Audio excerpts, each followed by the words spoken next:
Hello, denim heads. This is David with the Sons of Selvedge podcast here with a 5x1 review, where I tell you 5 things you want to know about one rugged good. And today I'm looking at the Studio de Artisan fatigue jacket. And this is from their Awa-Ai series, which is basically a series of garments where they hand dyed them with natural indigo.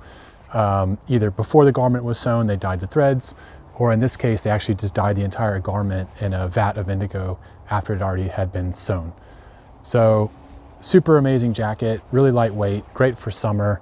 If I understand correctly, the fatigue jacket, at least this style was quite popular in the Vietnam War when you need to have pockets to put things in, but it was hot outside. So, all right, so point number 1, this jacket, as I mentioned, it's hand dyed. And it's hand dyed in indigo in a garment dyed style. So garment dye is where you dye the entire garment after it's already been assembled. And what that means is you've got some variability in the indigo. So for example, if you look here, where you have the placket and you've got the pockets, they have just that little bit darker blue than the panel, because this basically, I think, held on to more dye when it was dipped. And also, if you look into some of the crevices, you can see areas where the indigo dye didn't take as much to the fabric. I think that's actually a plus because it gives this garment a kind of like natural, realistic vibe. It doesn't feel like it's manufactured in a factory, you know, at scale. It feels like it's kind of craft scale, artisanal. I think it just kind of adds that little bit more personality to it, but you do need to know that if you buy anything from their Awa-Ai series. Actually, here's a great picture. Inside the placket, you can see where the indigo didn't get into the crack.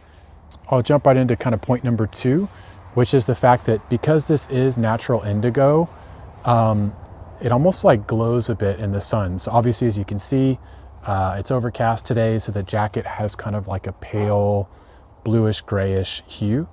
If I'm in direct sunlight, it almost glows like this bright cerulean blue. So that's one beauty of natural indigo versus synthetic indigo, is I think you get a bit more of a personality to it in the sun than, you know, like, whereas I don't know if this would look the same if it was a synthetic indigo that had been used to dye it. All right, cool. So point number 3 is the pockets. So you've got this really cool kind of angled pocket design, which I don't know if that's historically accurate to have used that kind of angle, but I love angles, so to me it really speaks to me. Each pocket's got basically 2 buttons that are hidden under this placket, so when it's buttoned up, you still don't see the buttons. Whereas I think like some of the earlier generations of like the field jackets, you did see the buttons on the outside, but in this later versions, they made them hidden. Of course, up here on the top, 2 buttons as well on each side. No internal pockets at all, as this garment would not have had that historically.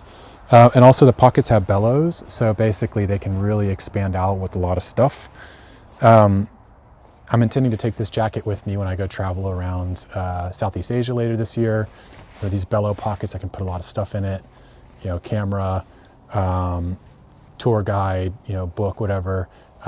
Really quite functional when, you know, historically in the military, you need to carry a lot of stuff. You can see how this garment benefited from that design detail. Point number 4 is related to that, and that's that this has a hidden placket. So there are buttonholes throughout this garment, but they're basically hidden.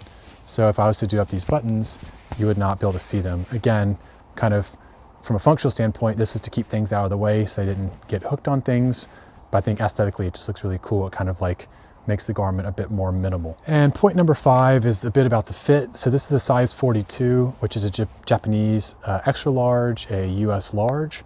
I'm 6'2", roughly 165, maybe 170 pounds. And this jacket fits me great. You know, the shoulders are around 20.5 inches. The chest is 23 inches across.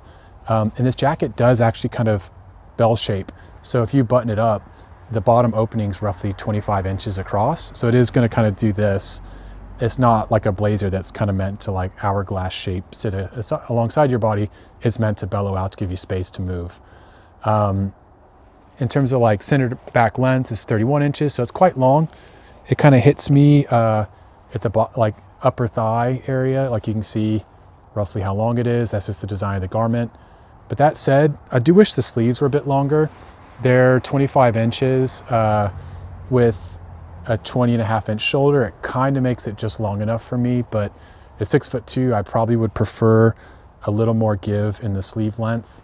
But I can also unbutton these cinches to give me a little bit more leeway with the sleeve length. It just kind of makes it billow a bit better. But that said, there is no button in this looser position. So, the garment's going to just sort of drape a little bit more. And yeah, I think it's awesome. Great piece for summer. That's the Studio de Artisan Awa-Ai series fatigue jacket.